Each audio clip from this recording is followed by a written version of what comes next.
What's up, YouTube? Welcome back to another episode of the Los Angeles Angels franchise. We are coming off a big opening day win, in which was a really fun game against the Baltimore Orioles. In this video, we're going to be simming some of these series and then playing a game or two, depending on how it goes. And we'll probably be getting up to about the 15-ish game mark of the season, so probably around this point. And that'll give us an opportunity to see all of the starters get about 2, maybe 3 starts, depending on how far we go, and kind of see how they're doing, and get at least a little bit of data on how some of our lineups and players are performing. Now, before we go any further, I did want to mention, I did notice and have been talking to you guys in the comments about some of these free agents that are currently available. Now, obviously, JD Martinez, since we started the franchise, has signed with the New York Mets in real life. And I thought about signing him and then trading him to the Mets, but the game has been weird about signing free agents and then trading them. The teams are just like not interested. And so I've decided I'm just going to let him be a free agent, see where the computer signs him to. Maybe they'll sign him to a little bit more interesting team than the Mets. But with all that being said, there are some other free agents that are still out there that are interesting, and a couple of you have talked about Jordan Montgomery. It's really not that bad. $8 million a year for someone who's been as good as he has been over the last 3 seasons with a sub-4 ERA. His whips have been solid. 20 quality starts last year. He's a very good pitcher and an innings eater, and has been able to stay relatively healthy over the last 3 years. But if we wanted to just sign him to a 2-year deal or a 1-year deal, he would probably be around $9 to $10 million a year. Now, we could always do a 2-year deal with a club option on it, and if we wanted to sign him, we'd have to probably get up to, he's looking for 9.3, but if we wanted to get him, we'd have to be looking at more towards like 10.5 a year, which still honestly is not terrible. And so it's something that I'm going to keep an eye on here in the next episode or two as we look at the free agency and kind of where all of these guys end up. I also have been taking a look at the trade market and seeing who is out there for us. And obviously right now it's not really anybody crazy. It's teams that have, 6 starters or 7 quality starting pitchers who want to maybe trade one for another bat or prospect or something like that. So one guy I did notice on the trade market that I actually thought was pretty interesting was Tony Gonsolin. He's 29 years old. He still has 3 years of team control. He is a C potential 77 overall, so he's not someone who's going to blow you away. So if you look at the Dodgers starting pitching, you see why they're training Tony Gonsolin, because they have so many starting pitchers that are ridiculous. Their rotation is absolutely insane. And honestly, maybe we should be looking to target more than Tony Gonsolin, because if you look at it, Ohtani is pitching in this franchise, so they have between him, Kershaw, Glasnow, Yamamoto, and Bobby Miller. That's their 5. Then they have Walker Buehler and Dustin May. That's 7 before you even get to Tony Gonsolin. And then they signed James Paxton as well, who I imagine is probably going to go in the bullpen for them as their long reliever. So this is a ridiculous rotation here. And honestly, with a guy like Walker Buehler being on a contract year after this year, maybe we trade for him and can extend him. Has potential. I don't know. The Dodgers are a team that I'm definitely targeting for potential starting pitching. So last thing before we get started here with the games and the simming for today, I did sign Jonathan Schoop in free agency with the possibility, and it's just a possibility, that we do trade Brandon Drury. I wanted to have someone who can play different positions such as Drury can, and so we just signed Jonathan Schoop. He'll be down in the minors for us, but just a veteran to have on the roster in case we do make a trade, whether it's Drury, whether it's potentially Rendon, whatever we decide to do, we just have another guy down there who can come up for us if needed. So we send past the Marlins, and we lose 2-3 there as well. Griffin Canning struggles a bit in his outing. So in the second game of the series, it is Zach Plesac on the mound. He goes 6 innings, 3 earned. Quality start, we'll certainly take that. But Andrew Wantz comes in and blows the game in the 8th inning. 2 RBI homer for Trout, but we lose that game, and we do win 8-0. Sandoval continues to pitch well, but we are now 2-4 on the season. We lose 2-0. They are now 8-0. My goodness.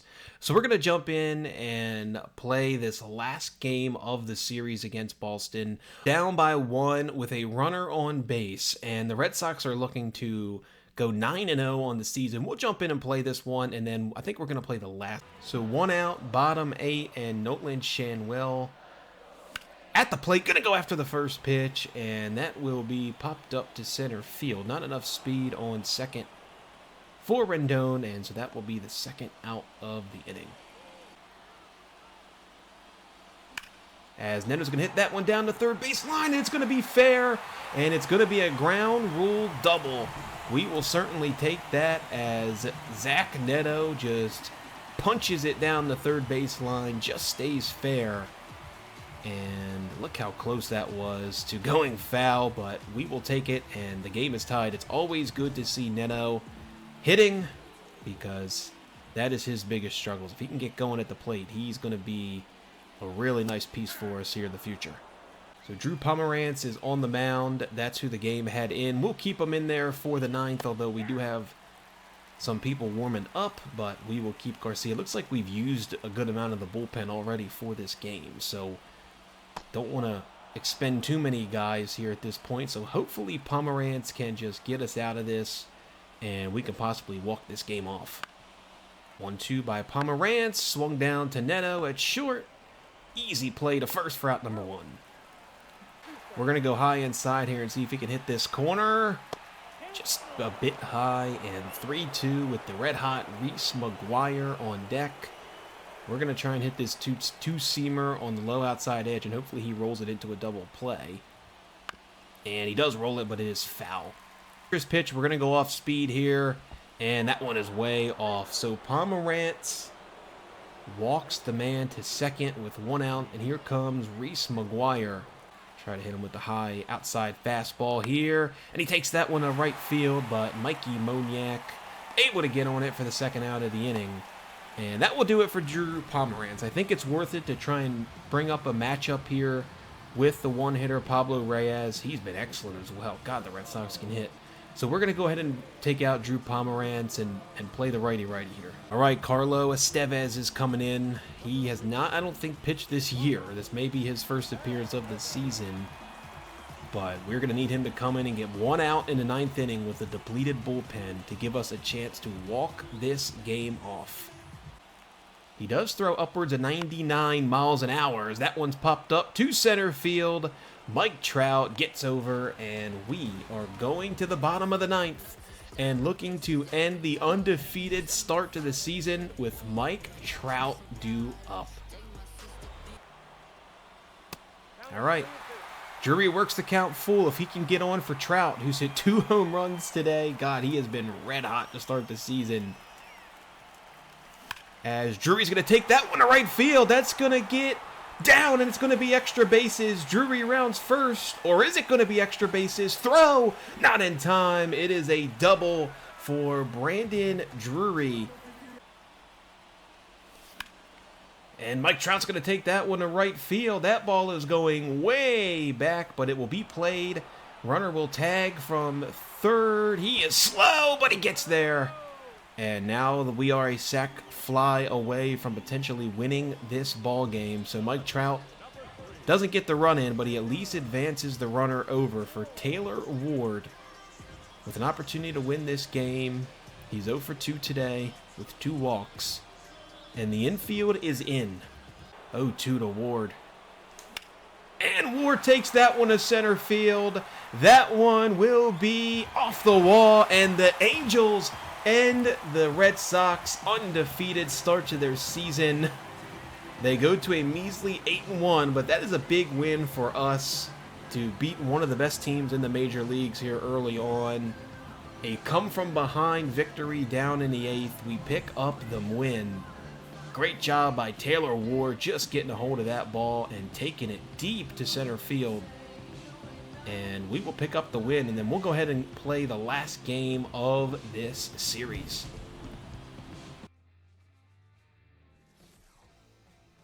On to the featured game of this episode, the last game of this series against the Boston Red Sox. We split the series so far. It has been a good series overall, as they are now 8-1 on the year. We are 3-5. You see they won the first game 2-0. We, of course, won the second game of the series 9-8. And on the mound for us to close this series out will be Griffin Canning. He pitched 5 innings in his last outing. We're hoping to get a better one here today against the red-hot Boston Red Sox lineup, as it leads off with Pablo Reyes, who singles up to center field. He continues to be scorching hot to start the year, as the Red Sox are going to start with a runner on to begin this game. One away now for Masataka Yoshida, as the high fastball is going to be hit really deep to right field. A really hard hit ball, but right to Mickey Moniak, the right fielder, for out number 2. As you see this Red Sox lineup currently first in the AL in home runs with 15 through 9 games. As Canning certainly has his work cut out for him, as the 3-2 to Rafael Devers is an off-speed pitch for Boston on the mound. It will be Tanner Houck, who had a really nice performance. 6 innings pitched his last time up, had a quality start with 6 strikeouts for Boston. As Mickey Moniak batting in the leadoff spot for us, as he hits that one just foul. Only 8 feet outside of that pole in right field, as the 2-2 now to Moniak, as he smokes that one to right field. That one is deep right center and off the wall. Moniak will round first, an easy stand-up double. And so the leadoff runner is on for both teams as the 4th double of this season for Mickey Moniak. He absolutely smoked that to right center field, and the Red Sox are lucky that wasn't out. As now it'll be Mike Trout with one away, and the 3-2 pitch to Trout, and he's going to be walked. No. Trout thinks it's a walk, but it's actually a strikeout, as we get a great look at it here in the ump cam, and clearly it's a ball. Trout is furious, and I don't blame him, as now Taylor Ward on the 1-1 as he hits that inside cutter foul. 3-2 now to Taylor Ward, as that one's going to be hit to right field, but should be played for the 3rd out of the inning. And still cannot believe that Trout call was a ball. Okay, top of the 2nd now here for Tyler O'Neill, as Griffin Canning continues to work against this Red Sox lineup. Good inside fastball there for the 2nd out of the inning. 3rd strikeout already of the game for Griffin Canning. We will certainly take any good pitching performances we can get, as the slider gets C.J. Cron. Very quick work here in the top of the 2nd. Game remains 0-0 for Luis Rengifo, who just hits a little chopper to first base and records the 1st out of the inning. Early on, these pitchers were really working, as Zach Neto's going to foul back that sinker. Would be really nice to see Neto get going here at the plate. Anything he provides for us is certainly a positive. As he draws a walk there, we will certainly take that. And that will bring up the 8-hitter Nolan Shanwell, who's batting just .129 on the season.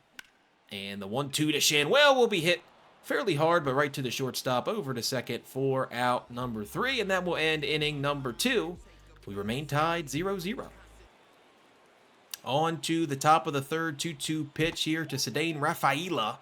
And a nice circle change, but he lays off. And the 3-2 pitch now to Rafaela will be hit hard to left field, but right to Taylor Ward. A couple of these balls have been hit fairly hard, but right to the outfielders early on. As the 2-2 pitch, runner on first now to Pablo Reyes, and he continues to just torture us in this series. Runner's going to go to 3rd, throw not in time, and there are runners on the corners with one away here for the top of this Red Sox lineup, as Reyes just plucks that one over to right field. He has a really good way of just hitting the ball to where people are not. Vaughn Grissom up now, 2-1 to him. Going to be hit slowly to 3rd. Rendon over to Drury, to Shanwell. Around the diamond they go. They turn the double play. Anthony Rendon showing off that he still wants to maybe play a little baseball, as he's batting here in the bottom of the 3rd, and we realize he's batting 167. But he's going to get on here, as that is a tough play for Devers at 3rd.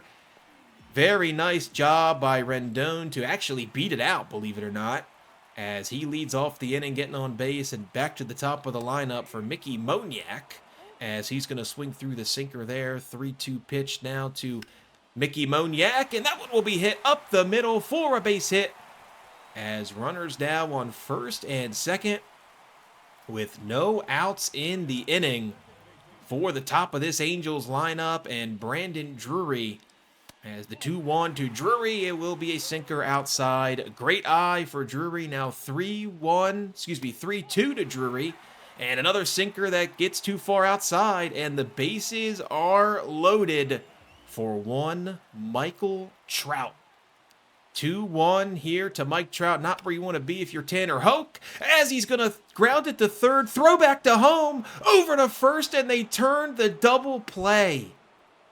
You just do not see Mike Trout ever do that. A 5-2-3 double play. Second and third, 2 outs now, and that one will be chopped by Ward.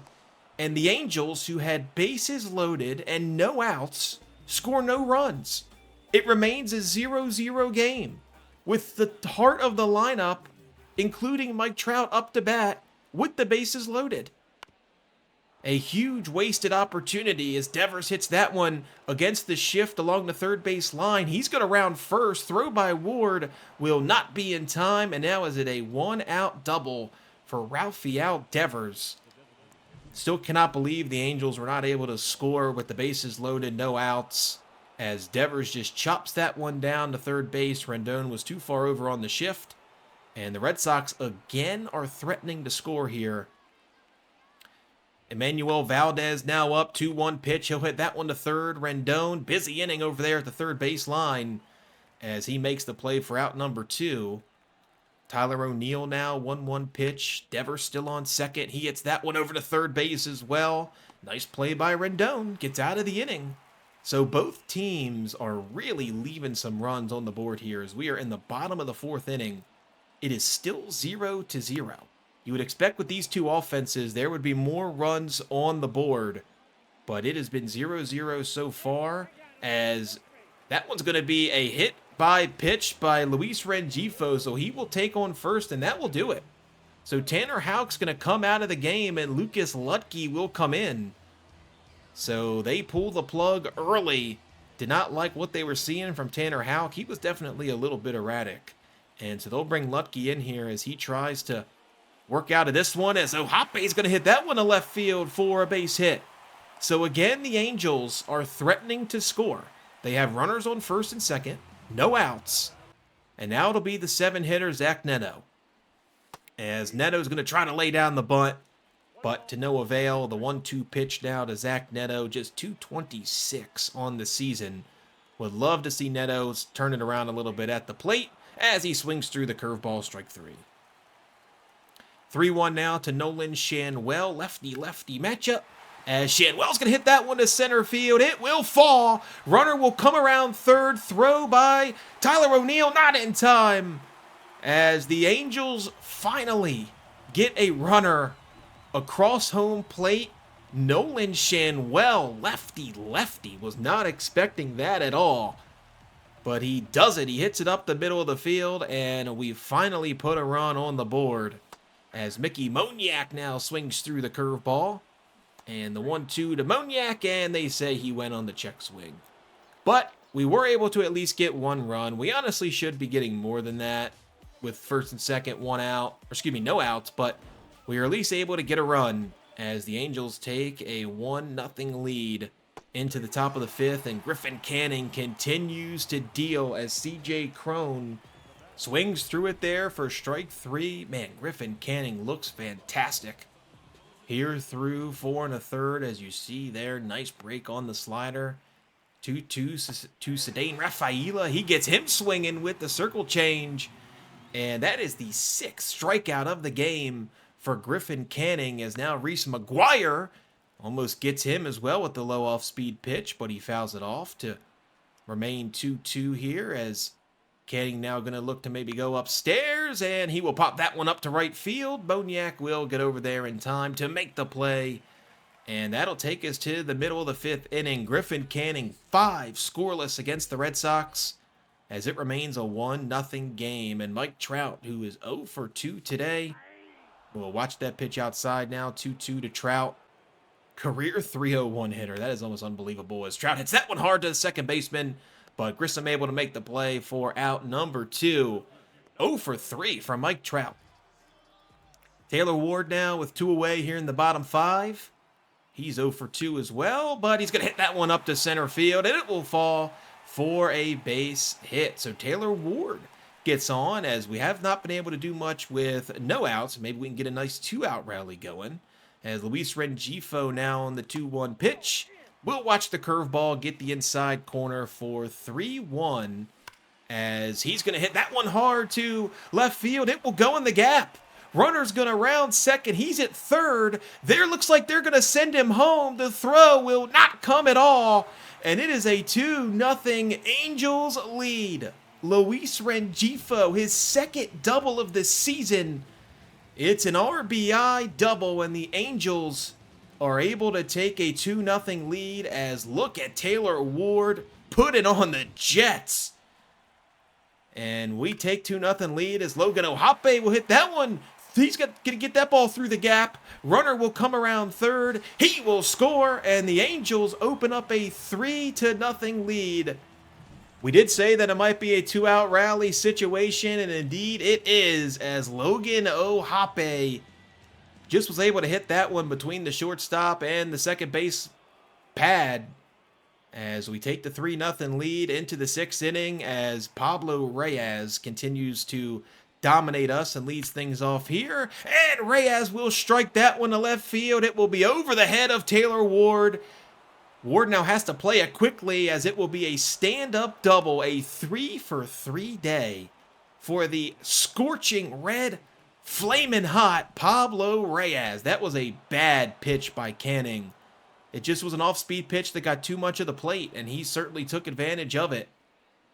As Vaughn Grissom now going to hit that one to shallow right field. Moniak sprinting in to make the play for out number 1, beat Trout to it. As the Red Sox continue to not take advantage of scoring opportunities, as that will do it for Griffin Canning. He had an excellent day, as we bring in Tyler Anderson for the lefty-lefty matchups, but you can't ask for more from Griffin Canning, as Anderson will walk Masataka Yoshida, the first batter he faces. And so first and second, 2-1 pitch now. That one will be hit hard down the third baseman line, but foul. Now the 3-2 pitch to Rafael Devers, and he swings through it, strike 3. Been a pretty quiet series for Rafael Devers overall, as Anderson picks up his first strikeout, and that pitch just hits the inside corner there. That is so tough. Lefty. As Emmanuel Valdez, that one will be in the dirt 2-2. Ohape thinks the runner's going, and he throws it past Rendon. Runners will go. They will score.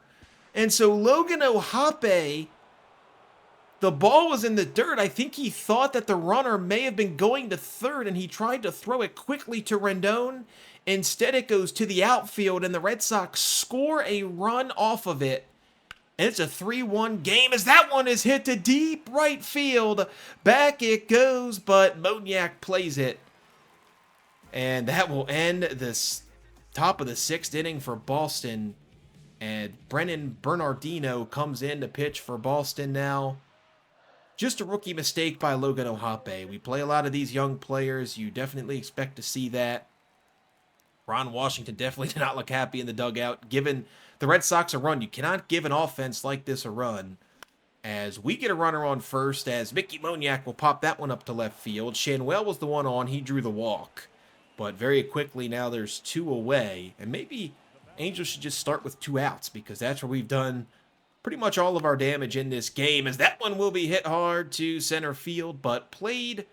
And that will be the end of inning number 6. So a 3-1 lead as the 6, 7, 8 hitters come up for Boston, and Robert Stevenson, who has pitched just to 1 batter so far this season, will come in and do some relief duty for us. We have a little bit of a depleted bullpen in this game, as that first batter he faces, Tyler O'Neill, crushes that one to left center field. Luckily, that was at the furthest part of the ballpark, or that may have been out. as the Red Sox again have another leadoff double. It feels like so many times in this game they have just hit the ball to the warning track, to the against the wall. None have went over though, and so it remains a 3-1 game, and they have not been able to take advantage of the leadoff runners as Crone pops that one out to Mike Trout in center field for the first out of this inning. But again, we do have a depleted bullpen because we are in the third game of the series, and yesterday we had to use so many of our bullpen arms. So we're going to Stevenson, but he is wheeling and dealing.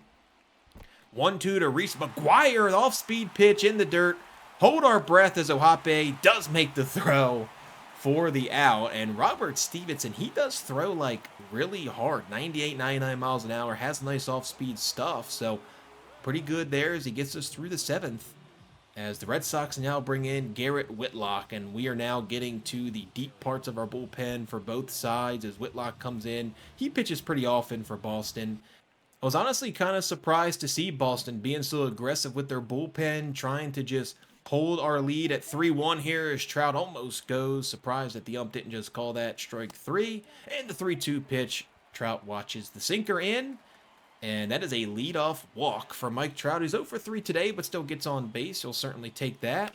As Taylor Ward going to ground that one to third. Tough play for Devers. And all the runners will be safe. First and second, no outs. Do you know that story for both teams in this game? Can we push any runs across? As Luis Rengifo tries to do just that. 2-2 pitch, and he hits that one deep to right field and foul. He got a hold of that circle change.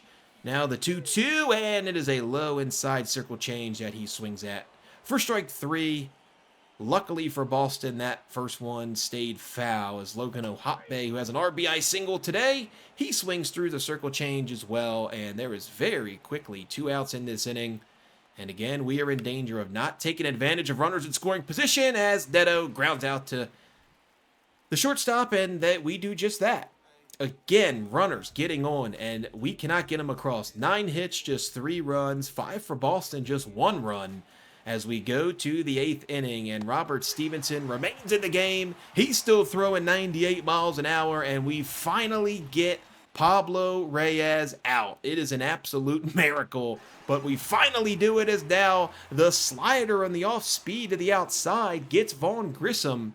And 2 away quickly as the Angels decide to bring in Matt Moore. Tyler Stevenson pitched awesome, but with the heart of their lineup being a ton of lefties, we bring in Matt Moore for his second save opportunity of the season. It'll be a 4-out save if he can get it, as Masataka Yoshida hits that one foul, and now the 3-2 pitch to Yoshida. He'll hit that one foul as well. They continue to have a nice battle here. 3-2 once more, and he got him looking. Yoshida does a great job of protecting the plate, but that inside fastball after a couple off speeds just locks him up. As we now look to add to our lead here, 3-1, but 2 outs in the bottom of the 8th inning. Mickey Moniak going to watch that fastball high. It's been a really nice day for Moniak. 2 for 4. He's hit the ball really well as he hits that one pretty hard, but right to the center fielder. And so that will very quickly take us to the top of the 9th inning. Matt Moore looking for his second save of the season. Angels looking for their first series win of the season against right now one of the best teams in baseball in the Boston Red Sox. And Matt Moore will come out firing with that fastball in. Obviously, Devers, the toughest matchup you'll face in this Red Sox lineup, as he locks him up as well with the off-speed pitch. Second strikeout for Matt Moore here. Manuel Valdez now hits that fastball high to center field. Trout will get under it. And the Angels are 1 out away from picking up the win and the series win here at home against the Red Sox. Tyler O'Neill's going to hit that one foul. But it is never over when you're playing the Boston Red Sox. They can hit for days. As that one's hit to third base, Rendon, who's had a really nice day in the field, makes the throw. And the Angels pick up the win. And the series win. They win this one 3-1. They win the series 2-1. They drop the first one, win the next 2. As we look to continue to fight back to being 500. A pretty good game here overall. So 9 hits, just 3 runs for us, but I like the way that we played in this game. I think that we left a lot on the table. So did Boston, honestly, but really impressive performance by our bullpen as well, which you really like to see. And so that will do it for this video. In the next video, we're going to be simming up until we can do some scouting. So the beginning of the next video, we will focus on the draft class and what will be really probably the biggest draft we have in this series. It's going to be so vital to the success of this team moving forward that we nail that draft. And so a lot to talk about in the next episode. We'll hit all the prospects. We'll look at some of the top prospects in the draft, some guys that we're going to potentially be targeting as well with our pick. And then of course, we'll play some games, play some situations. And then down the line here in the very distant future, we will be looking at the minor leagues. And so we don't have much prospects in the minor leagues to really look at, but we do have guys like Joe Adell, who's currently in the minors, who I think people are excited about. And so we will certainly take a look at him as well as a few other guys down there. Thank you guys so much for watching. As always, I greatly appreciate all of the support. If you're enjoying this series, let me know in the comments below your thoughts so far. Leave a like on the video. As always, like I always say, it's just greatly appreciated so much. Thank you guys for everything, and I will see you in the next video.